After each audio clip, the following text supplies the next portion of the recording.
नमस्कार साथियों, आप देख रहे हैं बर्गर एक्सप्रेस लाइव। आज मेरे साथ doctor NP Singh ji, Bharatiya Janata party के वरिष्ठ पदाधिकारी, आज चुनावी चर्चा करेंगे। सर, चुनाव कल लास्ट चरण का मतदान है, क्या आप कहना चाहेंगे? देखिए, कल 7वें चरण का चुनाव है और हम प्रदेश की जनता से दो चार बातें जरूर करेंगे। उनको याद दिलवाएंगे कि पूर्ववर्ती सरकारों ने क्या किया उनके साथ। 9 जनपदों में चुनाव है। संत रविदास नगर, भदोई, जौनपुर, आजमगढ़, बनारस इत्यादि। इन 9 जनपदों के मतदाताओं से मेरी हाथ जोड़ के अपील है। पिछले 5 सालों में माननीय योगी आदित्यनाथ जी की सरकार रही।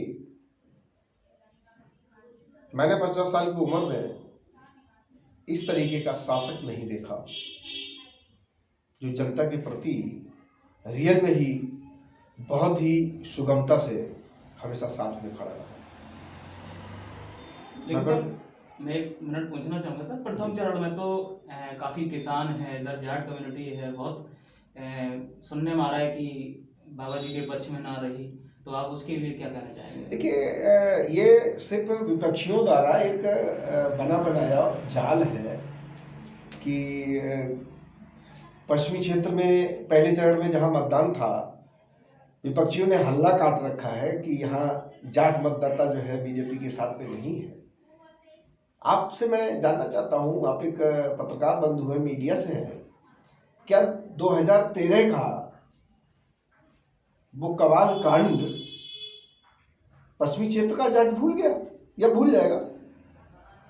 जिनकी बहनों को पकड़ लिया, 2 निर्दोष भाई खाली शिकायत करने गए थे, लड़ाई करने नहीं गए थे। सर, वो तो सारा सब भूल के सब देखिए, आरएलडी और उनके संगठन में साथ ये गलत है। ये आरएलडी या उनके गठबंधन का दिवा स्वप्न है और कुछ नहीं इसके अलावा। तो 7वें चरण के लिए क्या योगदान समझ रहे हैं? 7वें चरण के लिए मैं यही कहना चाहूंगा, भारतीय जनता पार्टी 5 चरणों तक पहुंचते पहुंचते बहुमत में पहुंच चुकी है। ये मैं पूरे प्रदेश में घूमा हूं जी, एक एक सीट का आकलन किया है, कई प्रत्याशियों के साथ में रहा हूं, उनके साथ में मतदाताओं से मिला हूं, मुलाकात हुई है, चर्चाएं हुई हैं। तो 5वें चरण का जब चुनाव हुआ है तो भारतीय जनता पार्टी पूर्णतः बहुमत को क्रॉस करेगी। अब 6वां और 7वां चरण जो है वो बोनस चरण है। नहीं, 7वां चरण जैसे यूपी ईस्ट का चुनाव है, तो यूपी ईस्ट में आप जनता के लिए क्या कहना चाहेंगे? देखो, यूपी ईस्ट की जनता से मैं विनम्र निवेदन ही करना चाहूंगा कि आप भूलिए नहीं, चाहे वो कोरोना काल रहा हो या अन्यंत्र कोई चीज रही हो, बाबा योगी आदित्यनाथ हमेशा अपनी जनता के साथ में खड़े रहे। और 7वें चरण के मतदाताओं से मेरा यही निवेदन है कि खुल के मतदान करो, भारतीय जनता पार्टी के पक्ष में मतदान करो। ये वो भारतीय जनता पार्टी है जिसने हजारों साल का अधूरा सपना अयोध्या में राम मंदिर बना के पूरा कर दिया। सर, जनता तो कहती है कि अखिलेश यादव जी ने बहुत योगदान दिया है, बहुत अच्छा कर रहे हैं कुछ जनता, तो उसके लिए क्या आप कहना चाहेंगे? देखिए, आप भी जानते हैं पत्रकार महोदय, अखिलेश जी ने क्या योगदान दिया, उनकी सरकार ने क्या योगदान दिया। उनकी पुलिस भैंसे ढूंढा करती थी, गुंडे थाना चलाया करते थे, सरेराम बहनों की इज्जत लूटी जाती थी। एक इंसिडेंट मैं आपको बताता हूँ, मुझे ध्यान है अच्छी तरीके से। सपा की ही सरकार हुआ करती थी, उत्तर प्रदेश में ही एक जनपद मैनपुरी है जी, वहाँ एक पति अपनी पत्नी के साथ में जा रहा था मार्केट में, तो वहाँ सपाइयों ने उस महिला को छेड़ा। उस महिला को छेड़ा, सरेराह दिन की बात हो रही है, सरेराह उसको छेड़ा। उसके पति ने जब विरोध किया तो सपाइयों ने, सपा की सरकार थी, सपाइयों ने उसको सरेराह उसकी पत्नी के सामने इतना मारा, अधमरा कर दिया। शायद वो बाद में मृत्यु भी उसकी हो गई थी। और वो महिला चीखती चिल्लाती रही, उसे लोग छेड़ते रहे, जो सपाई थे वो छेड़ते रहे। तो सर, मैनपुरी जो चुनाव हुआ है अभी 4 विधानसभा में, उसका क्या नजरिया आपके? देखिए, मैनपुरी की बात मैं करूं तो मैं ये 4 विधानसभा सीटें हैं मैनपुरी में। मेरा जो निजी आकलन है 2 सीटें तो बीजेपी जीती चुकी है वहाँ। कौन सी सीट है सर? करहल की सीट पे फाइट है, और मैं समझता हूँ कि अगर वहाँ जिस तरीके की उत्तर प्रदेश की सरकार ने जनता के साथ में जो अच्छे कार्य किए हैं, राष्ट्रीय सरकार ने, केंद्र सरकार ने जो अच्छे कार्य किए हैं, जो निडरता या जो अच्छे काम किए हैं, चाहे आयुष्मान कार्ड का रहा हो या आदर्श कार्यक्रम रहे हो, तो उसके नज़रिए से मैं समझता हूँ कि करहल में भी माननीय अखिलेश जी को बहुत मुश्किल पड़ेगा वहाँ से केंद्रीय कानून मंत्री। नहीं सर, वो तो उनका गढ़ है। देखिए, गढ़ कोई किसी का नहीं होता है। शीला दीक्षित का गढ़ नहीं हुआ करता था जो केजरीवाल ने उनको पटकनी दे दी। इंदिरा गांधी जी को हरा दिया था, क्या उनका गढ़ नहीं था? गढ़ क्या होता है? कोई नेता किसी गढ़ का मतलब उनका घर है, वहां पे देखिए पत्रकार महोदय, ये सब बेफजूल की बात है। कोई गढ़ किसी का नहीं होता है, कहीं मतदाता कोई किसी का गुलाम नहीं होता है। क्या कर दिया उन्होंने गढ़ के लिए? अखिलेश जी ने करहल की जनता के लिए क्या कर दिया? क्या लोगों को घर दे दिए, लोगों को नौकरी दे दी, या लोगों को खाना दिया? लेकिन वहां की जनता तो उनको बहुत मानती है। देखिए, सिर्फ जातिवाद का जहर, जातिवाद का जहर इस देश के लिए, इस प्रदेश के लिए हमेशा जो है प्रगति में बाधक रहा है और रहेगा। मैंने पिछली बार भी ये कहा था, मैं जहां जहां मतदाताओं से मिला हूं उनसे निवेदन यही रहा मेरा, जातिवाद में मत बहो। अगर प्रगति करनी है, विकास करना है, तो जातिवाद को पीछे छोड़ना पड़ेगा। जातिवाद को पीछे छोड़ा गया है। और आप 10 तारीख को देखिए, मैं पूर्ण श्योर हूं कि 10 तारीख को आप देखिए, आपको जातिवाद का महल बालू के महल की तरह ढहता हुआ नजर आएगा। तो आपका क्या अनुमान है, कितनी सीटें आने का अनुमान है? देखिए, मेरे अनुमान की अगर आप बात करें तो हम बहुमत तो ले ही चुके हैं। 2, 6 और 7 चरणों में हमको जितनी भी सीटें मिलती हैं, मैं समझता हूं कि मुझे पहले 7वें और 6वें चरण में समथिंग आप मान के चलिए इस 80 से 90 सीटें हमारे पास आ रही हैं। 80 से 90 सीटें मेरे पास में 7वें और 6वें चरण में हैं। और अखिलेश जी तो कह रहे हैं मेरी सबसे ज्यादा सीटें आ रही हैं। देखिए, अब अखिलेश जी को तो मैं कुछ नहीं कह सकता हूँ। प्रदेश के पूर्व मुख्यमंत्री हैं, वो तो कहो तो कल ये कह दें कि मैं 400 में 500 सीटें ला रहा हूँ, तो मैं उसके लिए भी कुछ नहीं कह सकता हूँ। सर, जनता जानना चाह रही है, जो व्यूअर्स देख रहे हैं, जनता जानना चाह रही है 7वें चरण में किसका डंका बजेगा? देखिए, 7वें चरण की आप बात करें तो जिन सीटों पर चुनाव हो रहा है, उन प्रत्येक डिस्ट्रिक्ट की सीटों में सिर्फ बीजेपी है जी, बाकी अदर्स किसी का कुछ नहीं। चाहे वो स्वामी प्रसाद मौर्य की बात करें आप या राजभर जी की बात करें, तो ये इनका सिक्का नहीं चला। ये उल्टा बहुत क्षेत्र यूपी ईस्ट में तो अखिलेश यादव जी का बोलबाला है, तो उनके लिए क्या कहेंगे? देखिए, कोई बोलबाला नहीं, मुख्तार अंसारी की वजह से ये लोग उसे बोलबाला समझते हैं। तो प्रदेश का 2017 में 5% मुसलमानों ने वोट भारतीय जनता पार्टी को दिया था। इस बार ये आंकड़ा बढ़ के 12% हो गया। अच्छा, वहाँ की जनता करीब बाबा जी का बुलडोजर चलेगा, बुलडोजर के लिए क्या कहना चाहेंगे? देखिए, बुलडोजर के लिए बाबा जी ने बुलडोजर किसी अच्छे आदमी पे नहीं चलाया जी। बाबा जी ने बुलडोजर चलाया तो उन पे चलाया है कि जो गरीबों के ऊपर अत्याचार करते हैं, गरीबों की जमीन ले ली। अच्छा, चूंकि बाबा जी ने बुलडोजर चला के क्या गलत किया? आप मुझे बताइए कि पिछली सरकारों में जो आदमी खाना नहीं खाता था सही से, उसके पास अरबों की संपत्ति हो गई, चाहे वो सपा की सरकार रही हो, बसपा की सरकार रही हो। उन्होंने लूटा किसका? खून किसका चूसा? गरीब जनता का।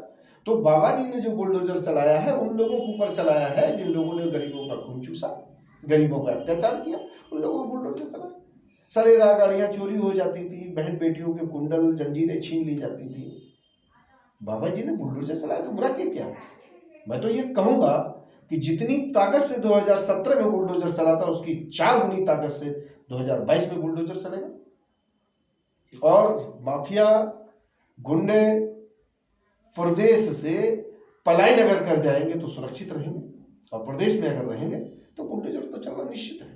सर, सबसे बड़ा इशू इस समय जो जनता भी पूछ रही है, ये पूछना चाह रही है कि जो बेरोजगारी वाला मुद्दा है, तो रोजगार के मामले में सरकार क्या करने का प्लान बनाए, आपके नजरिए में क्या है, वो थोड़ा बताएंगे? देखिए, बहुत बढ़िया कहा आपने। भारत जो है विशेष करके प्रदेश आत्मनिर्भरता की तरफ जा रहा है। बहुत से लोगों को स्वरोजगार की व्यवस्थाएं सरकार ने कर रही है। स्वरोजगार के लिए लोगों को लोन प्रोवाइड करवाए जा रहे हैं। अनियंत्र वैकेंसियां निकली हैं, लोग ज्वाइंट हुए हैं, वैकेंसियों में गए हैं, निष्पक्ष पारदर्शिता से लोगों की भर्तियां की गई और आगे भी कई एक हजारों की भर्तियां ऑलरेडी जो है चुनाव चल रहा है, इसलिए उन पे किसी भी तरीके का भी एग्जाम नहीं हो पाया। बाकी और भर्तियों के रेडी है। क्योंकि सर ये बहुत बड़ा मुद्दा है, हर जनता इससे नाराज अब है। मुद्दा करने की बात अगर पत्रकार महोदय आप कहें तो मैं आपसे ये कहूँ, क्या सपा की सरकार में या बसपा की सरकार में लोग मुख्य सचिव हुआ करते थे या किसी जिले के डीएम हुआ करते थे या एसएसपी हुआ करते थे या मुख्यमंत्री हुआ करते थे? अरे जिले में एक डीएम हो सकता है, डीएम की क्वालिफिकेशन होनी चाहिए, एसपी की क्वालिफिकेशन होनी चाहिए, तब वो डीएम और एसपी हो सकता है। तो ये तो सब मूर्खता वाली बात है। कौन लोग चिल्ला रहे हैं? सिर्फ वही जो विपक्षी पार्टियों के लोग हैं। जनता के बीच में जाइए, आप जनता से पूछिए। लोगों को फ्री ऑफ कास्ट मुफ्त राशन मिल रहा है, ऐसे ऐसे लोगों को राशन मिल रहा है जो एक एक दाने को मोहताज हुआ करते थे।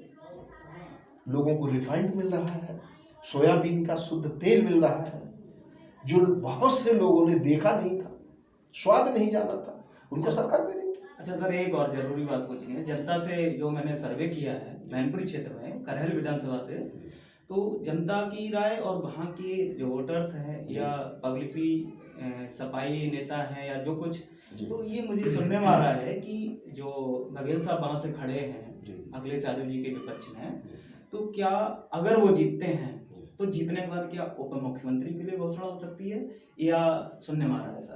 देखिए, ये मेरे स्तर का सवाल नहीं है पत्रकार महोदय, उत्तर देना नामुमकिन है। हमसे बहुत से सीनियर नेता हमारे बैठे हुए हैं, इन सारी चीज़ों का तय करना उनका काम है। हाँ, ये जरूर हम कह सकते हैं कि वो केंद्र सरकार में कानून मंत्री हैं।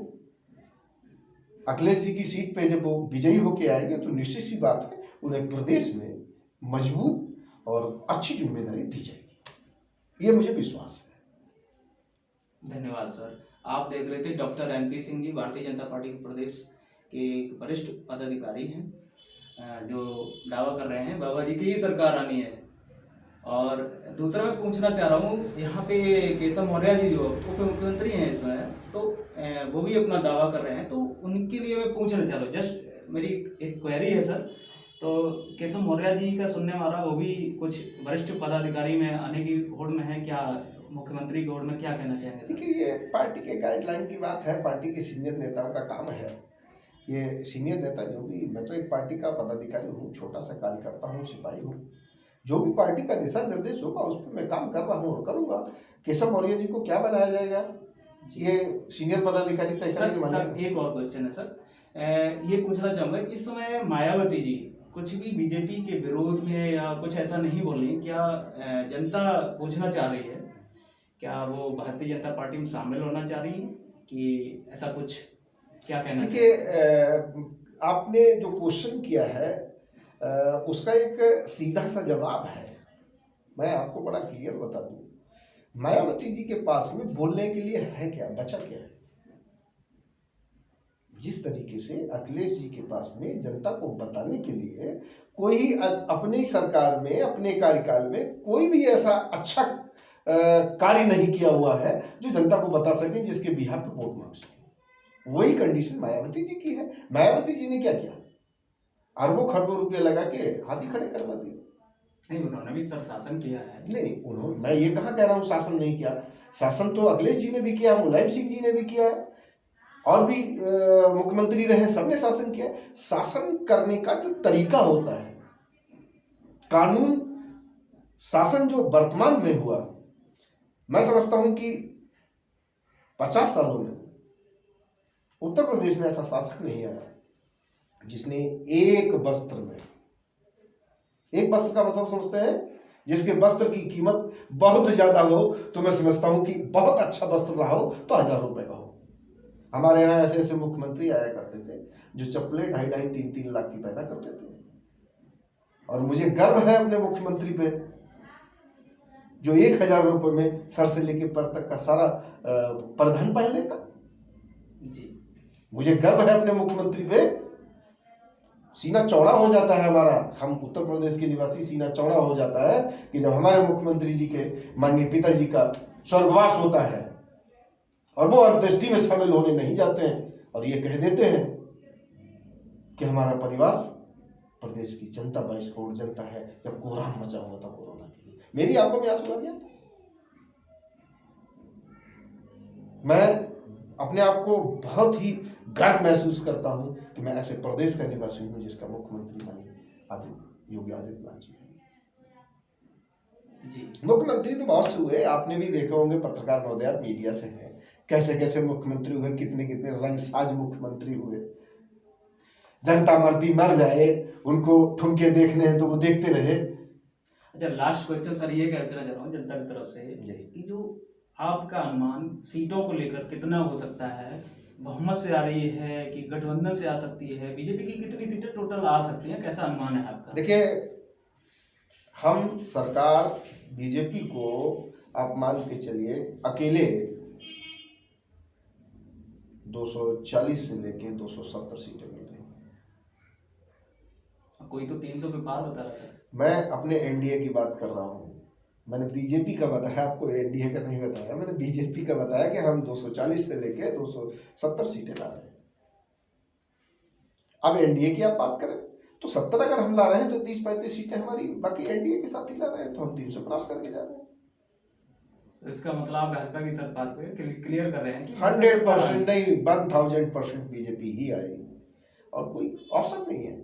लेकिन अखिलेश यादव की भी जनता की काफी भीड़ हो रही है रैलियों में। देखिए, अब आप फिर अखिलेश जी की बात कर रहे हैं, भीड़ हो रही है। नहीं सर, मेरा तो पूछने का कारण है। नहीं, आप ठीक कह रहे हैं। कई एक इंसिडेंट आपने खुद सोशल मीडिया पे भी देखे होंगे, लोग कैंप सपा की लगा के जा रहे हैं, रैली में सपा की जा रहे हैं, रोड शो में सपा की जा रहे हैं और ऑन मीडिया के सामने ये कह रहे हैं वोट तो मैं भाजपा को ही दूंगा, आया हूं 500 रुपया मिला है इसलिए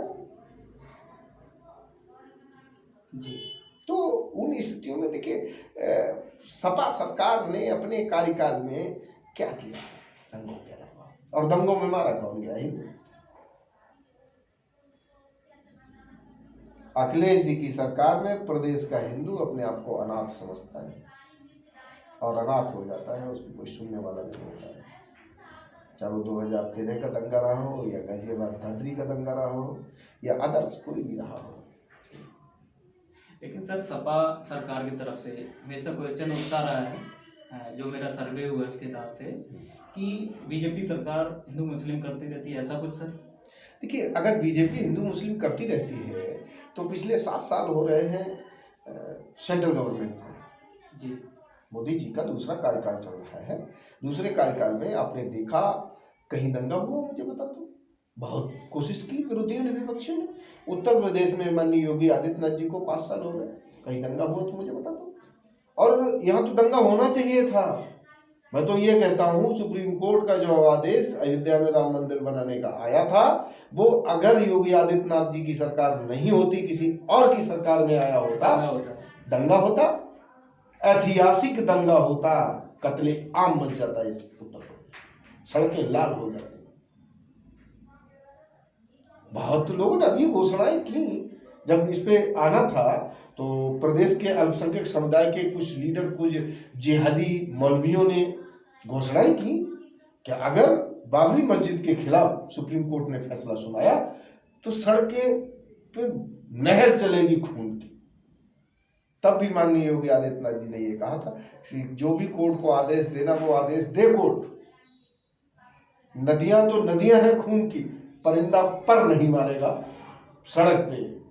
दंगे के नाम से कोई उत्तर प्रदेश में दंगे के नाम की कोशिश नहीं है। हुआ कहीं? आप मुझे बता दीजिए, आप भी इसी प्रदेश में रहते हैं और हमसे कहीं ज्यादा जानकारी रखते हैं, मीडिया से हैं। कहीं दंगा नहीं हुआ, एक सिंगल कैंडिडेट रोड पे आके दंगा करने के लिए नहीं आया। और आप देखिए दंगा कैसे करेंगे, राजनीति लोग भड़काते थे। इसी प्रदेश में मुसलमान हैं जो जय श्री राम के नारे लगा रहे हैं, जो जानते हैं कि बाबर क्या था। बाबर तो मुसलमानों का भी दुश्मन था। श्री राम को कोई नकार नहीं सकता। श्री राम सबके थे, क्या हिंदू हो, क्या मुसलमान हो, क्या सिख हो, क्या ईसाई हो, सबके श्री राम है। है, राम मंदिर बन रहा है, भव्य राम मंदिर का निर्माण हो रहा है। मैं प्रदेश की जनता से पुनः हाथ जोड़ के निवेदन करना चाहूँगा कि बढ़ चढ़ के हिस्सा लीजिए और अपनी बहन बेटियों की सुरक्षा के लिए, अपनी आत्म सुरक्षा के लिए, अपने व्यापार के लिए, अपनी प्रगति के लिए सिर्फ कमल के निशान वाला बटन दबाइए और 10 मार्च को 300 का आंकड़ा पार करके बाबू जी को पुनः मुख्यमंत्री बनाइए। जय हिंद, जय भारत। धन्यवाद सर। आप देख रहे थे डॉक्टर साहब को, जो भारतीय जनता पार्टी के विशेष पदाधिकारी हैं। धन्यवाद, धन्यवाद सर।